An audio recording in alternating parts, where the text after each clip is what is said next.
본 콘텐츠는 경기도와 경기콘텐츠진흥원의 지원 사업을 통해 제작되었습니다. 여기는 수원 똑똑입니다. 문화교육 위주의 수원 소식들을 3명의 이수원 뉴스 시민기자가 전합니다. 안녕하세요. 저는 홍문아입니다. 안녕하세요. 이윤아입니다. 안녕하세요. 권미숙입니다.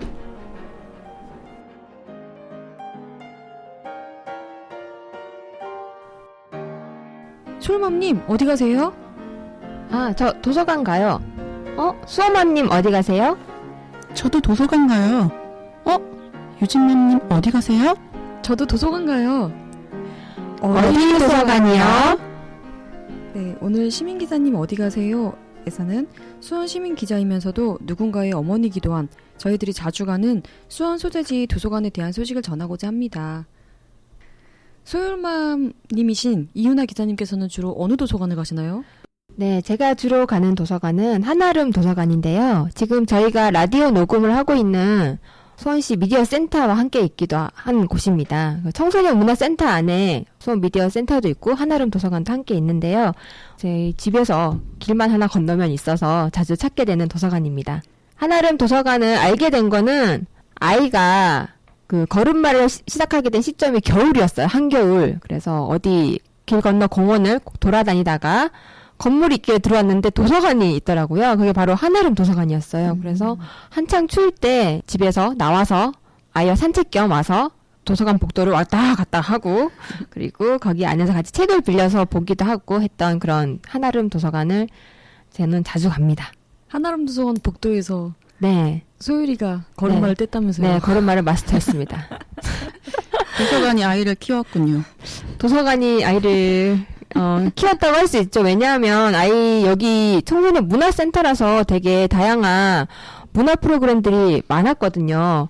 그래서 아이가 유치원 다닐 때 그때쯤부터는 아이가 참여할 수 있는 수업들이 많아서 클레이 만들기 수업도 들었었고 창의미술 그리고 가베 같은 수업들도 많이 참여를 했었습니다. 그리고 이거 말고도 체육시설도 같이 있다 보니까 저는 개인적으로 줌바 수업을 코로나 전에 들었었지요. 네. 지금은 코로나 때문에 그 많았던 프로그램이 운영을 안 하고 있겠네요. 네, 그래서 인기 있었던 프로그램들이 꽤 있었는데 그런 것들 주로 대면으로 이루어지는 것들이 많아서 안 되는 것들이 되게 많아요. 그래서 지금 주로 가능한 거는 독서 토론 위주의 그런 비대면 수업들만 진행되고 있습니다. 저도 집이 가까운 편이라 가끔 이용을 했었는데 5권 정도밖에 빌릴 수가 없겠더라고요. 그런데 네. 바뀌었다고 들었어요. 네, 원래는 작은 도서관이어가지고 대출을 원래 수원시에서 도서관마다 대출 건수가 7건인데 여기는 5건이었어요. 그리고 대출 연장도 안 됐었고요. 그래서 조금 더 보고 싶을 때 반납을 했어야 하는 그런 어려움이 있었는데 올해 5월 1일부터는 다른 도서관들과 동일하게 동시 7건과 그리고 대출 연장 일주일을 할 수 있게 되었습니다. 그래서 더 이용하기에 편리해졌죠. 이거 말고도 상호 대체가 있으니까 다른 도서관 책들을 한아름에서 빌려볼 수 있는 또 수원시의 도서관의 아주 큰 장점도 같이 누리고요. 네, 다양한 도서들이 있겠지만 저는 한아름 도서관 하면 저희 언니가 이 집 근처에 사는데 그 한아름 도서관에서 약속을 잡고 왜냐면 조금 늦게 나올 수도 있으니까 거기서 아기 만화책을 보았던 기억이 있습니다. 도서관에 다양한 인문 서적들도 있고 육아 서적들도 있지만 저는 만화책을 봤다는 거. 네. 아이들이 많이 보고 있습니다. 지금 코로나라서 원래 이제 열람이 불가해서 아이들이 그 책을 못 보는데 그 전에는 어린이 자료실에는 신발을 벗고 올라갈 수 있게 되어 있어요. 그래서 방학 때 아이들이 거기에 앉아서 책들을 상당히 많이 보고 있었거든요. 그래서 코로나가 빨리 종식되어서 아이들이 도서관에서 즐겁게 책을 볼 수 있었으면 좋겠습니다. 네. 그러면 다음 권 기자님, 수험맘님께서 소개해 주실 도서관은 어디일까요? 네. 저도 수원 시내에 있는 많은 도서관을 다녀봤는데요. 그중에서 오늘 소개해드릴 도서관은 우만동에 있는 창룡도서관입니다. 창룡도서관은 수원시 월드컵 경기장 근처에 인접해 있고요. 그리고 수원시 평생학습관, 지금은 글로벌 평생학습관으로 이름이 바뀌어서 존재하고 있는데 그 건물과 함께 있어서 많은 인문 강연 프로그램들도 이루어지고 있고 그리고 외국어 프로그램도 이루어지고 있습니다. 저 같은 경우는 좋았던 점이 뭐냐면 그 창룡도서관 건물 구성이 지하 1층에는 어린이 도서관과 장난감 도서관이 함께 있고요. 그리고 그 위층에는 강의실 그리고 제가 또 자주 이용했던 뜰카페가 함께 있고 가장 꼭대기층에 종합자료실이 있는 그런 형태인데요. 아이가 걸음마를 시작하고 나서부터 뭐 기타 여러 문화센터가 있었겠지만 저는 장난감 도서관에 영입비를 지불하고 다니기 시작하면서 거기에서 이루어졌던 문화 프로그램을 같이 수강을 했어요. 오, 장난감 도서관이라는 거 저 태어나서 처음 들어봤어요. 그게 뭘까요? 장난감을 빌리는 건가요? 책처럼? 그렇습니다. 수원 시내에 있는 장난감 도서관이 여러 군데가 있는데 저는 창녕도서관 장난감 도서관이 가장 가까워서 이용을 했었고 월이 아니고 연 10,000원만 내면 수원 시민님을 증명할 수 있는 등본과 함께 지출을 하면 1년간 2주에 한 번씩 자유롭게 이용을 할 수가 있죠. 정말 좋네요. 네, 대출을 하고 반납하는 방식은 도서관과 똑같습니다. 네, 그렇게 해서 아이와 함께 추억이 많이 서린 곳인데요. 또 하나 좋았던 점은 아까 제가 말씀드렸던 카페, 그 카페 앞에 데크가 넓게 펼쳐져 있어요. 그 데크 주변으로 평생학습관이 함께 소유하고 있는 그 넓은 부지, 정원 같은 부지가 공터가 있는데 아이와 함께 책도 보다가 또 지루해하면 데리고 나와서 바람도 쐬이고 데크에서도 뛰어놀고 그 곁에 정원에서도 뛰어놀고 그러니까 주변 환경 모두가 다 최적화가 되어 있어서 뭐 공부하는 학생들이나 성인들도 나와서 머리를 식힐 수 있고 뭐 저와 같이 아이를 키우는 엄마들도 충분히 누릴 수 있는 그런 좋은 환경이 조성이 되어 있어요. 와, 카페 데크랑 야외랑 이어져 있다는 말씀이신 거죠? 그렇죠. 계단 하나 사이를 두고 계단 하나를 사이에 두고 두 공간이 아주 인접하게 엮여져 있어요. 그럼 엄마는 책을 읽고 아이는 뛰어놀아도 되고 그런 환경이 되는 거군요. 커피도 함께 와, 한잔하며 아이를 위한 음료나 음식들도 구비가 되어 있어서 예, 아이와 함께 뭐 아침부터 오후까지 시간을 보내라고 하면 충분히 보낼 수가 있죠. 저희 아이 어렸을 때도 그랬다면 얼마나 좋았을까 생각을 해봅니다. 창녕도서관은 인권이라는 분야가 특화되어 있는 도서관이라 큐레이션 되어 있는 도서들이 인권에 관한 도서들로 이루어져 있고 특히 인권에 관심이 많은 시민들은 창녕도서관을 많이 찾아주시면 많은 도움을 얻으실 수 있을 겁니다. 지금 권 기자님하고 이윤아 기자님께서 얘기해주신 도서관 이외에도 많은 도서관들이 있는데 저는 학창시절에 저는 토박이니까 성경도서관하고 중앙도서관, 특히 중앙도서관이 가장 역사가 길거든요.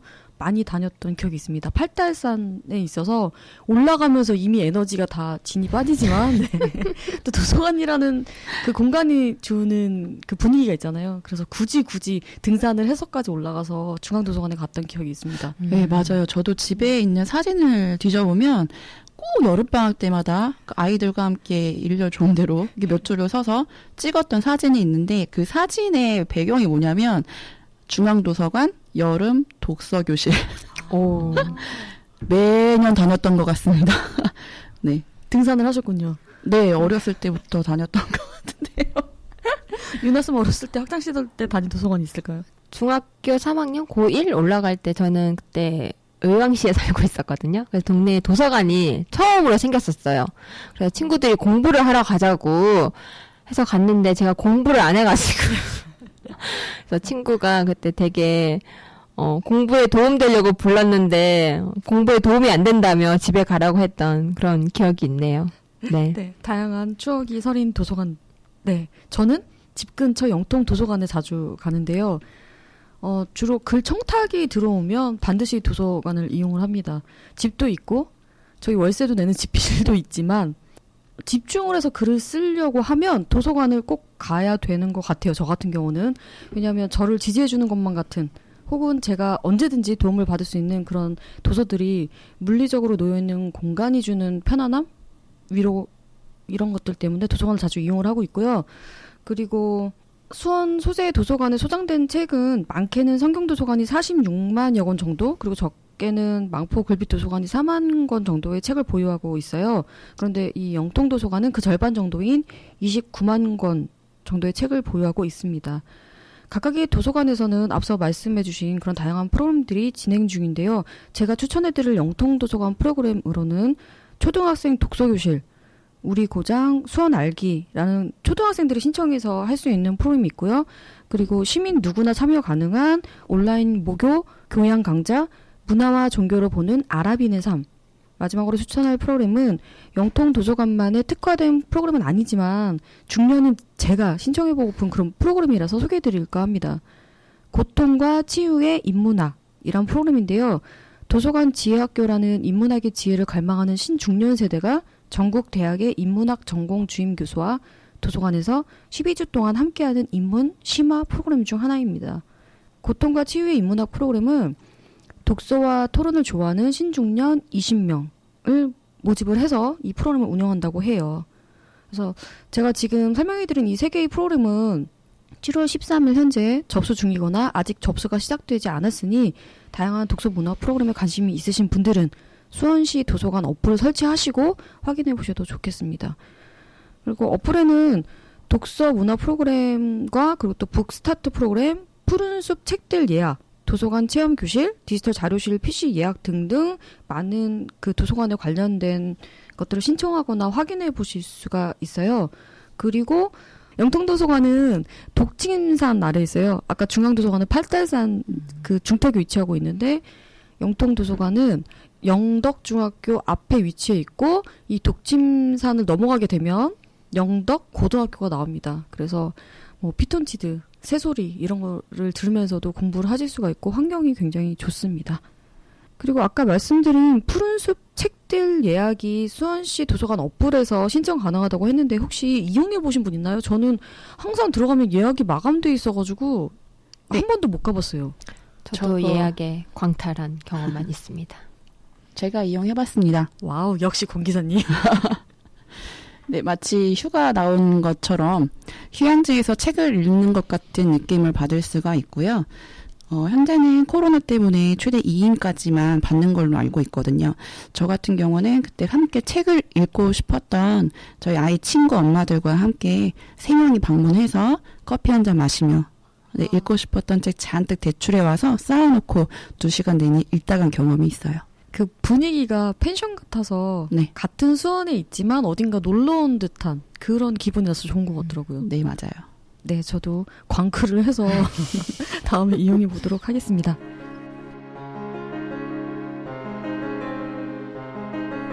(2부에서는) 이수원 뉴스 소식을 전해드립니다.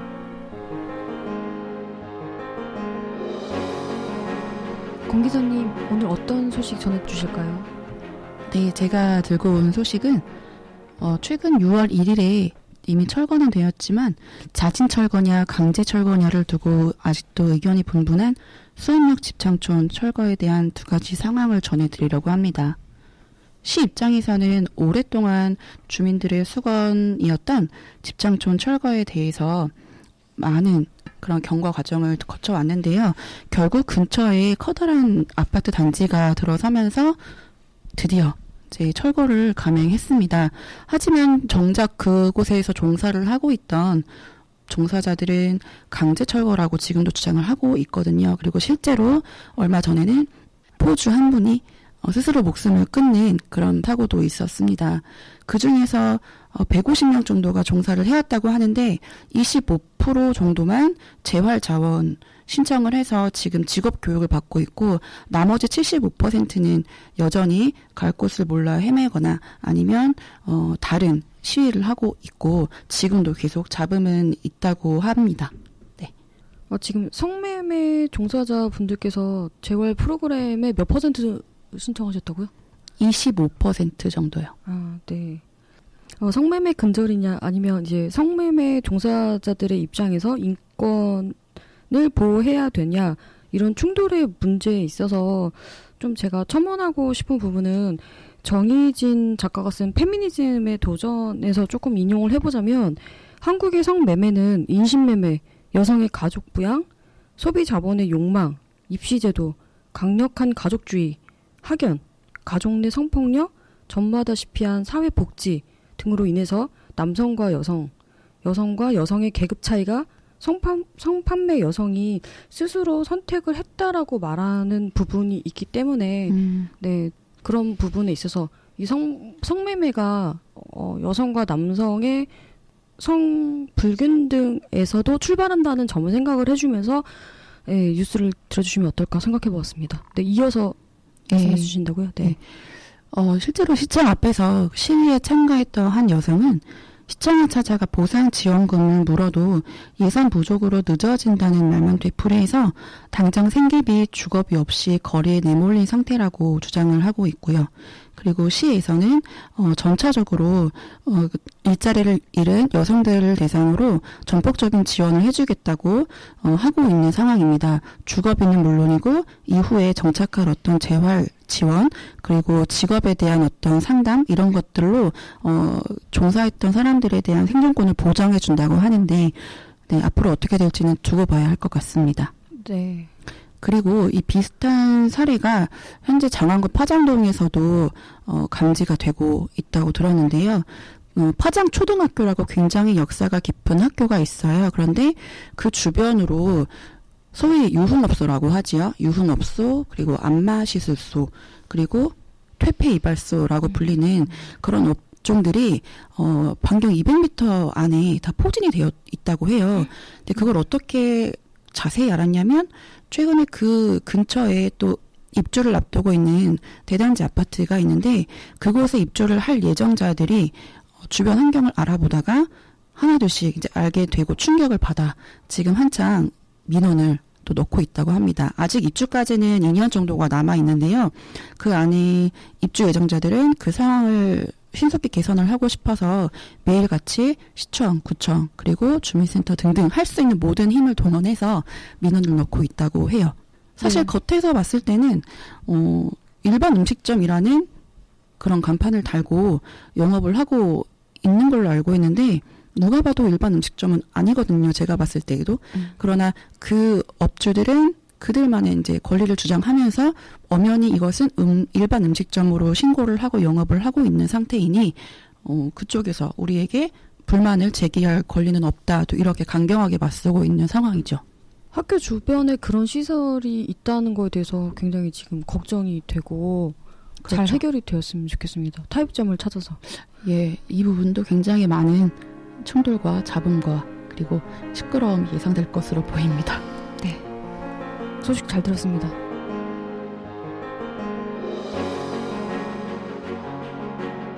이윤아 기자님께서는 어떤 소식을 준비하셨나요? 네, 제가 전해드릴 소식은요. 지속가능한 도시 수원 홈페이지를 홍보차 수원시에서 이벤트를 진행하고 있어서 전해드리려고 합니다. 지속가능한 도시 수원 홈페이지는 지난 6월에 오픈되었는데요. 이걸 쭉 홍보하고 시민들에게 알리기 위해서 6월부터 이벤트를 진행 중인데 7월에는 일회용품을 사용을 줄이고 나만의 텀블러를 사용하자라는 뜻으로 나만의 텀블러를 소개해 주세요라는 이벤트를 진행하고 있습니다. 이것은 수원시민 누구나 참여 가능하고요. 지속가능한 도시 수원 홈페이지 게시판에 지속가능한 생활 실천을 다짐하는 글과 인증사진을 등록하면은 추첨으로 상품을 증정한다고 합니다. 시민 실천 서약은 게시판에 지속가능한 생활 실천을 다짐하는 내용의 댓글을 등록하면 됩니다. 친환경 교통수단 이용, 올바른 분리 배출, 일회용품 사용 거절, 텀블러 사용하기 중 한 개 선택 후 참여가 가능합니다. 시민 실천 인증은 게시판에 개인 텀블러 사용 인증 사진이 포함된 게시물을 등록하면 됩니다. 실천 서약, 실천 인증 두 가지 활동을 모두 수행한 시민 중 무작위 추첨을 통해 5명에게 상품을 증정합니다. 당첨자 발표는 7월 말 개별 문자를 발송한다고 합니다. 제가 홈페이지 한번 확인했는데 아직 인증하신 분들이 10명이 채 안 되더라고요. 그러니까 얼른 참여하셔서 상품도 받아가시고 지구를 위해서 우리가 실천할 수 있는 활동들을 하면 좋겠습니다. 그리고 이 이벤트는 12월까지 분리배출 실천하기, 저탄소 친환경 이동수단 이용하기, 공유 냉장고 먹거리 기부하기 등 매월 주제를 통해서 다양한 이벤트를 계속 추진한다고 합니다. 네, 지금 코로나 때문에 배달이 엄청나게 많아지고 있어서 일회용품이 많아지는데 일회용품 사용을 줄이면서 이벤트에도 참여를 해보시면 좋을 것 같네요. 네. 특히 플라스틱 쓰레기가 많아서 지구에게도 위협이 되고 있죠. 특히 저희가 매일 쓰고 있는 마스크부터도 썩지 않는 재료잖아요. 최대한 첫 마스크를 쓰고 그러면 좋겠지만 또 코로나 상황이 지금 4단계 격상된 시점이라서 그것도 마냥 쉽지만은 않더라고요. 하지만 저희가 실천할 수 있는 작은 것들부터 시작해서 그것들이 모아져서 큰 결과가 있었으면 좋겠습니다. 네, 저희 소식도 들으시고 똑똑수원의 환경지킴이 크리에이터 분들에 대한 소식도 들어보시면 좋을 것 같습니다. 네. 홍은희 기자님은 어떤 소식 전해주실 건가요? 네, 저는 수원시에 있는 북한 이탈 주민 정착 지원에 관한 소식을 전할까 하는데요. 국민의힘 유준숙 수원시의회 의원이 대표 발의한 수원시 북한 이탈 주민 정착 지원에 관한 조례 일부 개정 소식을 전할까 합니다. 지난 8일에 공포가 됐고요. 이 개정 조례에는 북한 이탈 주민에 대한 지원 범위에 고충 상담 및 지원을 추가하고 그리고 그에 대한 필요 경비를 예산 범위 내에서 지원할 것을 규정한 조례입니다. 북한 이탈 주민 지원 지역 협의회 기능을 기존보다 구체적으로 명시하여 협의회가 북한 이탈 주민의 취업, 교육, 의료, 법률 지원, 북한 이탈 주민에 대한 인식 개선과 지역 주민 간의 교류 및 결연에 관한 사항 등을 심의한다고 규정해 북한 이탈 주민에 대한 체계적인 지원이 이루어질 것이라고 예상된다고 합니다. 조례를 통해서 수원시 내 거주하는 북한 이탈 주민 고충에 귀 기울이고 지역사회 문화에 대한 이해, 이웃 주민과 소통 등이 활성화되어 북한 이탈 주민이 진정한 지역사회 일원으로 정착하길 기대한다고 하는데 저 역시도 그래서 이 소식을 가져왔습니다. 오늘 수원톡톡 소식은 여기까지입니다. 끝까지 청취해주신 여러분 진심으로 감사합니다. 지금까지 이수원 뉴스 시민기자의 권미숙, 이유나 홍은아였습니다. 다음 시간에 다시 만나요. 안녕.